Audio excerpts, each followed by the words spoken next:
Dan untuk ulasan penghakiman kes rasuah Tengku Adnan Tengku Mansur terus saja bersama dengan rakan tugas Firdaus Azil yang membuat liputan di Mahkamah Tinggi Kuala Lumpur. Firdaus, apakah laporannya terkini? Adakah hukuman sudah dijatuhkan atau bagaimana? Okey, baik, terima kasih Rizal di Bukit Kewangan. Ketika ini kita difahamkan hukuman masih belum dijatuhkan, tetapi seperti yang tadi dimaklumkan bahawa ahli parlimen Putrajaya itu telah pun disabitkan bersalah atas pertuduhan menerima rasuah RM2 juta. Dan sebelum itu mungkin saya nak mengulas sedikit mengenai alasan penghakiman, yang mana ketika sebelum Hakim Muhammad Zaini mensabitkan kesalahan ke atas Tengku Adnan, beliau ada menyebut beberapa intipati ataupun gist daripada ringkasan penghakiman yang telah disampaikan tadi. Antaranya lah ia beliau memetik mengenai satu bahan bukti yang dikemukakan oleh pihak pembela, iaitu mengenai satu risit yang dikatakan dikeluarkan di bawah Ibu Pejabat UMNO bertarikh 16 Jun 2016.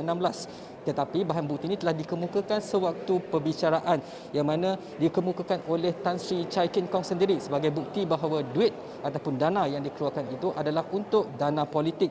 Tetapi sewaktu perbicaraan, malah tadi sewaktu menyebut ringkasan penghakiman, Hakim Muhammad Zaini menyebut ada beberapa perkara yang agak meragukan mengenai dana ataupun mengenai risit tersebut, kerana berdasarkan buku risit yang telah pun dirampas oleh pihak SPRM sewaktu membuat pemeriksaan ke atas Ibu Pejabat UMNO, beliau mengatakan nombor siri terhadap atas risit yang telah kononnya diterima oleh Chai Kin Kong itu agak meragukan, kerana pertamanya ialah ia bertarikh 16 Jun 2016. Keduanya, kalau dilihat dari buku risit yang dirampas itu, tarikh risit sebelum yang dikeluarkan khusus untuk Chai Kin Kong itu bertarikh 12 November 2018, dan risit yang dikeluarkan selepas risit yang didakwa untuk Chai Kin Kong itu bertarikh 16 November 2018. Jadi ada keraguan di tarikh itu, yang mana beliau mengatakan juga agak meragukan apabila beliau melihat sendiri risit yang kononnya diterima oleh Tan Sri Chai Kin Kong itu. Beliau melihat risit itu agak baru dan agak,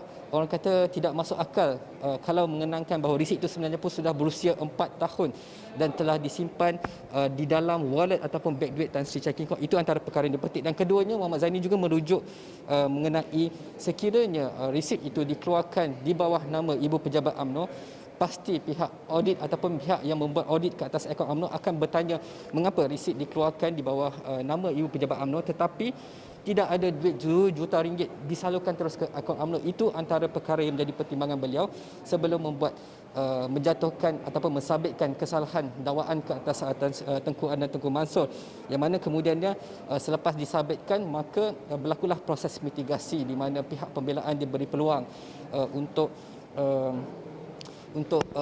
mengemukakan hujah-hujah bagi tujuan untuk meringankan hukuman sebelum hukuman dijatuhkan. Antaranya peguam bela Datuk Tan mengatakan bahawa pihak ataupun hakim perlu mengambil kira kapasiti Tengku Adnan sebagai ahli parlimen Putrajaya, yang mana beliau menggunakan duit itu untuk beliau banyak memberi khidmat kepada ahli ataupun kepada masyarakat, dan juga sewaktu sebagai kapasiti sebagai menteri juga banyak melakukan khidmat bakti kepada masyarakat.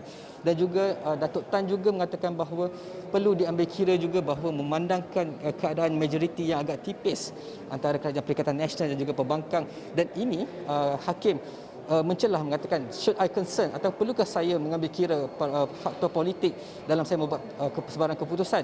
Itu menunjukkan bahawa perpisahan antara badan judisiari dan juga eksekutif dan juga parlimen.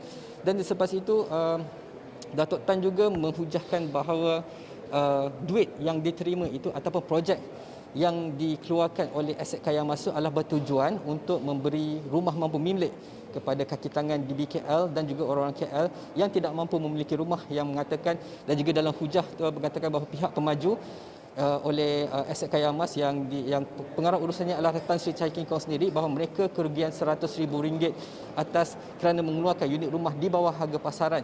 Tetapi Timbalan Pendahulu Raya Julia Ibrahim mengatakan bahawa sekiranya itu hendak diambil kira, maka harus diingat juga bahawa RM2 juta yang menjadi sebutan dalam kes ini juga sepatutnya dikira sebagai kerugian.